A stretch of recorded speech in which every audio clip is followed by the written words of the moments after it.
I went back, goodness, besides some of the technical college I took, goes back clear to my childhood. My father actually owned a TV repair shop when I was a kid. I started there basically helping him lift TVs into the place, and it moved on to cleaning the heads. I mean, it's going to sound simple, but cleaning the heads on a VCR, but for a 15-year-old, that was, a pretty technical piece to open up a VCR and actually get in there and see how it worked. And as things progressed and computers, came about, we started working on computers as well. And I got a little, on-the-job training before I ever even graduated high school. So I think that really helped me move into what I'm in today. And again, like I say, I just took any type of schooling that I thought I needed for whatever it was. So when I very first started into the web design piece of that, Macromedia Flash was really big. And so I went out and I took a Macromedia course so that I could learn action scripting and those type of deals. And actually was already hired here when I got into the web side of designing education. So it was kind of almost to grow into the career that I'm currently in.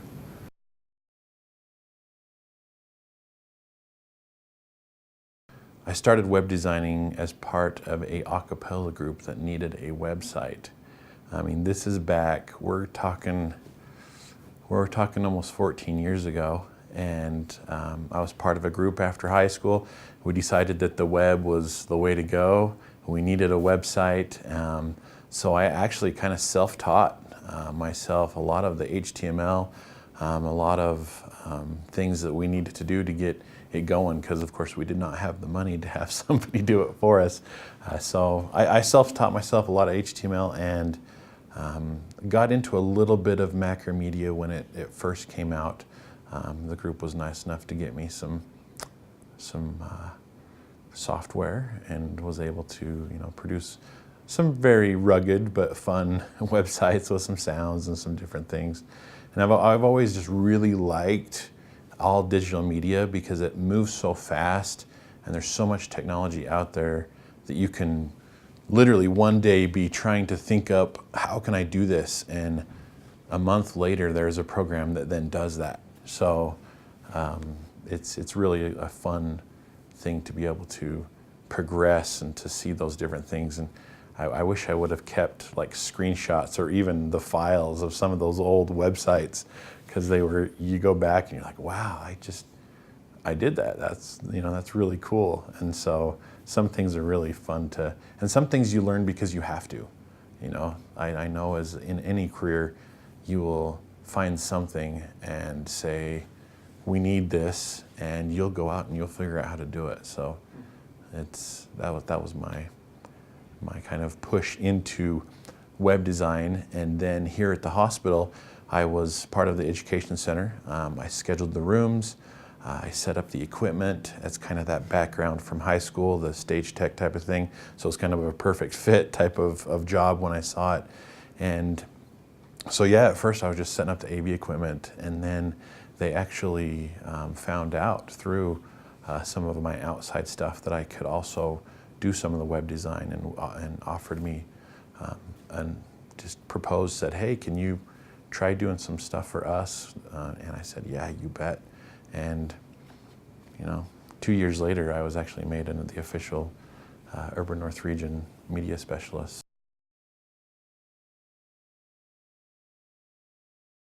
My official responsibilities, actually I still am the person that sets up the AV. I still schedule the rooms for the hospital as well as other people in the office. My main piece I make computer-based trainings for the Urban North Region, and also help with some of them throughout the company of Intermountain Healthcare. I'm on the video team for Intermountain Healthcare. So what that means is I sit on a team of 14 people from around the company that do a lot of video work, which means I'm also a videographer here in the Urban North Region.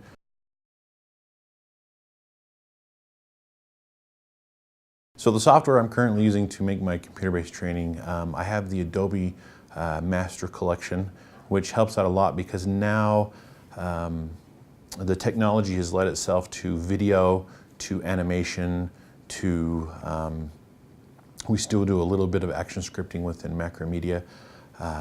It's not Macromedia anymore, Adobe Flash. So I do video pretty well in Premiere Pro. I use that quite a bit. I also use Final Cut for a lot of my edits and things, just because some of the things work really well in some softwares, and then you have to use others to kind of pull in the best part of the other software. I also use Articulate Storyline, which is it's a third-party Flash developer software. So when I need to do things very quickly and get things out very fast, I'll use that software because you can actually pull in everything from PowerPoint to Word, copy and paste, and put some stuff in there and get stuff out on the web. We're now putting a lot of stuff in HTML5. So from, like I say, Macromedia Flash, as you know, a lot of different softwares do not like Flash. Some of the iPods and the iPhones do not like to present Flash, and we're going to a mobile environment here, and so we would like to be able to have people also take their education on their phones or wherever they're at. They can just tell you they have a downtime. They can get on your iPad and take your education that you need to keep up on for your job. So we've pushed really hard into the HTML5 realm so that we can be on any platform that we need to.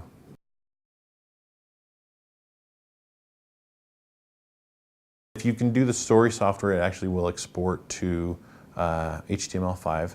It also helps because it's actually a program that's been built with some components of Flash, some of the things that Flash has done.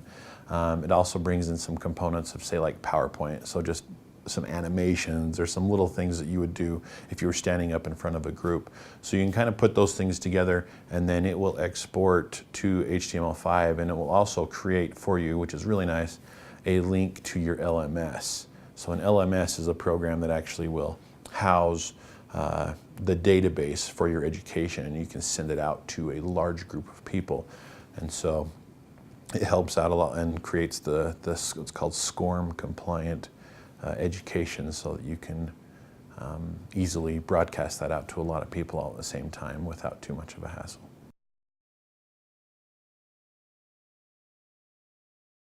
I see HTML5, at least for the next 2 to 5 years, being the way to go, and until, of course, the next piece comes out or the next group of software comes out. Like I say, 3 years ago, I was not using Articulate. I was pretty well just using Flash and pulling in everything, and was able to have all the control over, all the stuff I did.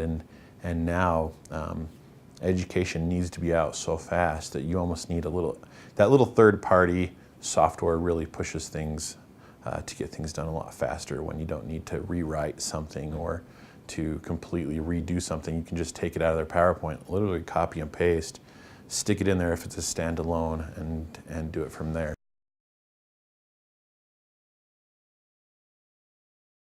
Back when I was first given the position of the media specialist, I decided that I would go back to school and I would get some schooling for this. I went back and took through Utah State University, and education. It was actually a media course specifically designed for education. So it was an e-learning course. So they would teach you database. They would teach you all these separate, Flash, a bunch of different stuff. By the time I was done with the 2-year course, the program that we were using and learning on was 2 years old. And so it was hard to come back to work and actually use something that was newer than what I was learning in my college courses. In fact, some of the times they would be asking me, hey, well, what do you do? What is it that, what is it that you're using, or can we get some ideas? It was kind of nice. It was almost like a master's course where you have a group of people that are coming in and they know a whole bunch already about it. And I was able to glean a lot of information. Half the people in the class were from Hill Air Force Base, And so it was really neat to see what they were doing and then also what we were doing. And it really was kind of it went from being just a class on here's how to do it to a class on all of the inner workings of how to get better, and it really was a cool experience. Other than that, to keep up, there are a couple of websites. I mean, YouTube, there's a 14-year-old out there making a YouTube video 20 minutes after any piece of software comes out. It's really incredible to get on there and see some of the stuff that they do. So if I need something really fast, you can jump up on YouTube. Like I say, I also use a professional site called lynda.com. I don't know if you're familiar with that one, but it's basically all geared towards learning new pieces of software. And so I just try to keep my subscription to Lynda there, and if anything new comes out, in fact, I just barely updated to the newest Adobe Creative Suite, their Creative Cloud, and when I'm able to jump on lynda.com and just see all those new things that they were able to put in the new piece of software and keep up that way. So not really going back to school this time, but just keeping up is almost a full-time. It's almost like being in full-time school, just to keep up with a lot of the softwares and the different things that you need to learn about.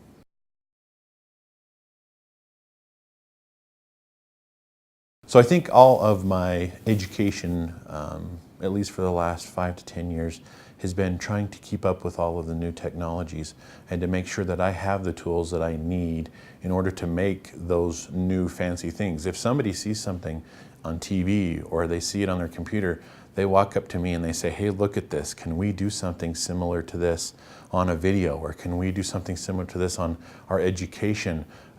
Yeah, I'll actually go out and find what software they used, see what it is, and it's fun because they actually, a lot of computer-based training and some of the videos that are out there, the new popular thing is to make a how-to video of how we made this video. So if you got like a big viral video, there's usually a how we made this video that comes out next to it, and it's just fun to see all of that technology and how much it's being used.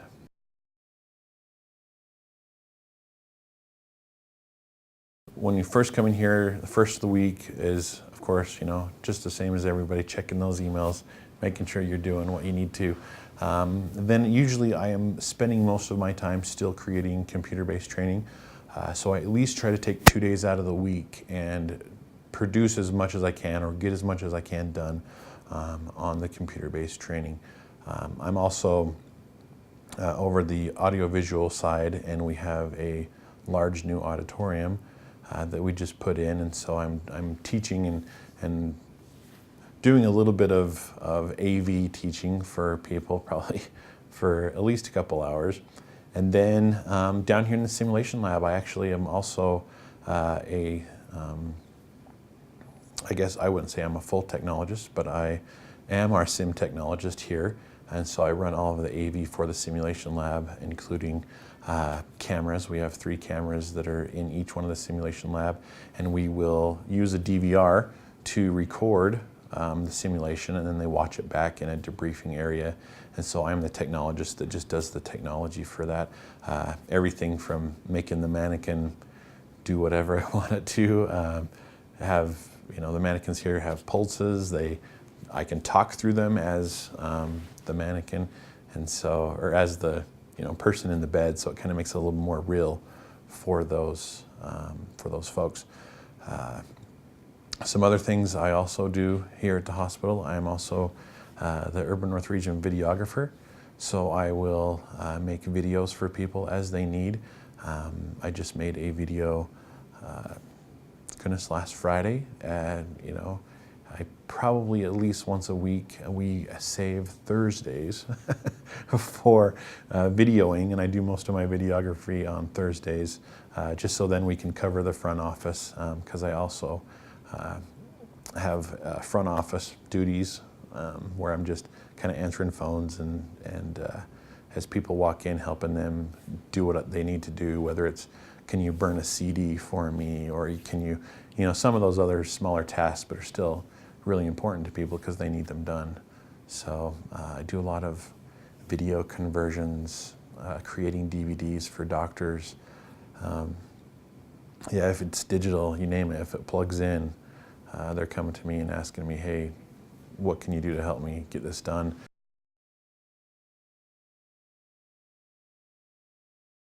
A few of the video projects I've worked on recently are, we had the Ebola virus kind of thing is very important to the hospital. I was able actually to put together, in pretty short notice, a Ebola video so that they can show how to don and doff the equipment to put the, all that PP on that they need to take care of those patients if ever we see one at the hospital here. So that's a recent one they just did really quick. I've done videos on continuous improvement from the hospital. It's a big initiative, the lean initiative for the hospital, as well as staff videos. So letting all of our staff see what administration would like to happen, or what we're currently working on, or what goals we need to hit, are a few that I've done recently.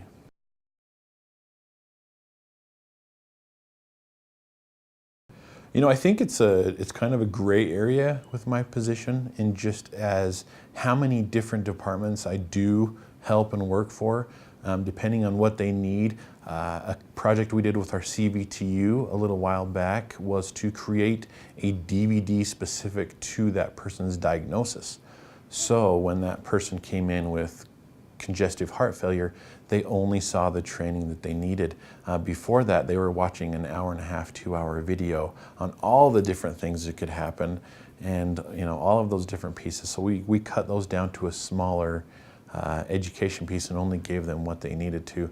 So for that while, I was working for the CVT, the cardiovascular thoracic unit. So most of the work I think I do under an HR perspective. So it's an educational piece. It's making sure that people have the education that they need to perform in their jobs. Some of the education we put together is a mandatory education. It's something that they have to have so that they can show that certification, or that they can show that learning just to stay in their current position. So just like technology, medicine is moving at a rate that is just incredible to see. And so to keep up with those pieces of equipment, to keep up with, I did a computer-based training on a bladder scanner, of all things. I mean, it's a handheld bladder scanner, and all it does is show if they have stuff in their bladder, but it is extremely important to know how to use that new piece of technology. And so I was able to create an online piece of it, so that 1 or 2 pieces of equipment that we actually have, it was easier for us to produce a training and show everybody all at the same time, and they all got the same training, instead of having somebody stand by that 1 or 2 pieces of equipment and show each different nurse that same piece of equipment. So it's really got a great return of investment as well on producing education. So I think it's here to stay as well.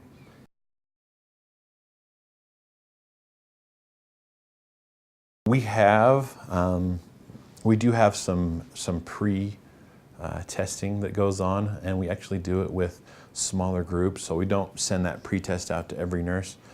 We will send it out to kind of more of a randomized piece to see where people are at in their education, sort of as a needs assessment. And then afterwards, we will actually create another computer-based training, but this one will have questions in it, something that we can actually say, okay, these are the areas they're still lacking in, or these are the areas we need to really push. And so it's almost an ongoing needs assessment for a lot of the general education.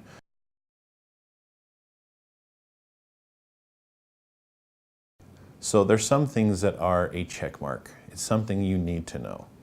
And there's other things that are cognitive, and that's one thing I really see a lot in our simulation labs, is you really can't teach some things.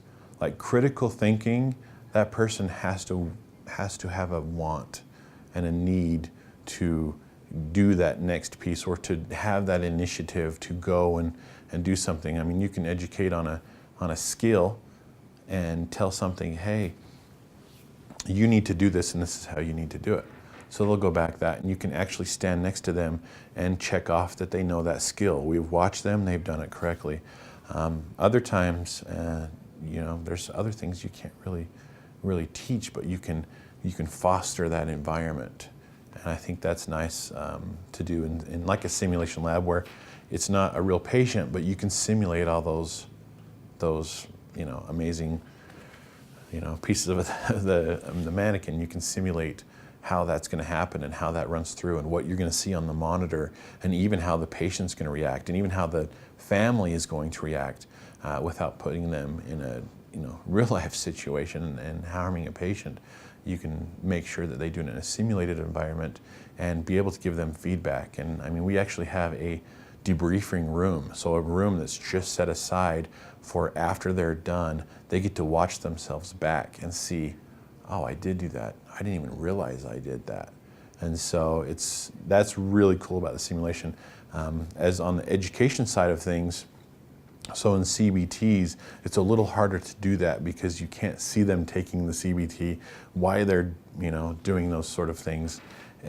But by asking the right questions, you can glean a lot of information on what people are needing, or what people have already. I've taken this same CBT now for 12 years. I know how to use a fire extinguisher. That type of deal. Is always, it's hard to educate that same thing over and over again. You have to make it, fun, or you have to create a game or something like that to keep them reading that, or they're just going to click onto the next page. They're not even going to look at it. I mean, how many of us have actually read the iTunes license agreement? How many people do that? You see it every 2 or 3 months. They have the new version and they put that license agreement in front of you. A lot of people will, some people will, maybe 10, 20%, they said. At least, that's what the people there at iTunes say for how long they actually are in that piece, and then they click OK. So, I hope I make good enough education that people won't do that, and they'll like to see that, video come up and watch the video, or the animation of the fire extinguisher actually working and them having to click on the fire extinguisher and the different parts. I think it's just, it's the caliber of education that we put out that's the important piece.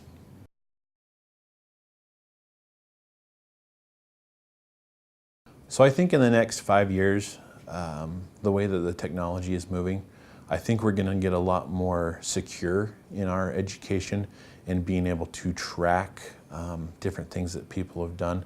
I know that there's, things like fingerprinting technology, where you could actually have somebody's fingerprint attached to what they're looking at, which you don't think about, well, why is that good for education? It's good for education for tracking purposes, being able to see that person was in that education for this amount of time. They were able to take this education and they know it. We're able to glean that information off of the top. In addition to being able to track easier and better, more things like time and how long they've spent in the education, I also see the role in education expanding. Companies, I think all over the world, are seeing the benefits of being able to educate their workforce. There's new companies just around this area that's their that's their job, sort of like the lynda.com piece. They are producing education for everything from, you can take almost in a complete college, 4-year college online now. And even all the way down from K through 12, there's even online schooling K through 12. I had my 15-year-old actually took some other courses on K through 12 so that she could graduate early. And if the mind, if we want to have people learn more and learn quicker, we need to be able to give them that information. If you think back to how much TV you watch, or I'm a history kind of guy. I like to watch documentaries, and those things. And I feel like I learned so much just by, that media coming towards us. And it would be nice to gear that towards, education in the medical field, or education in the, even in any type of business, I think can really benefit by having a knowledgeable workforce and keeping up on that and kind of pushing things forward instead of saying, oh, okay, great, you have a, bachelor's degree in, computer technology. Well, if they got that computer technology bachelor's degree 4 years ago, how good is it now? Because of all the technology that has moved, and what have they done to keep that up? So I think it's just a growing field, and it will always be a growing field. And we'll just grow with the technology. As the technology gets better, I think we'll get better.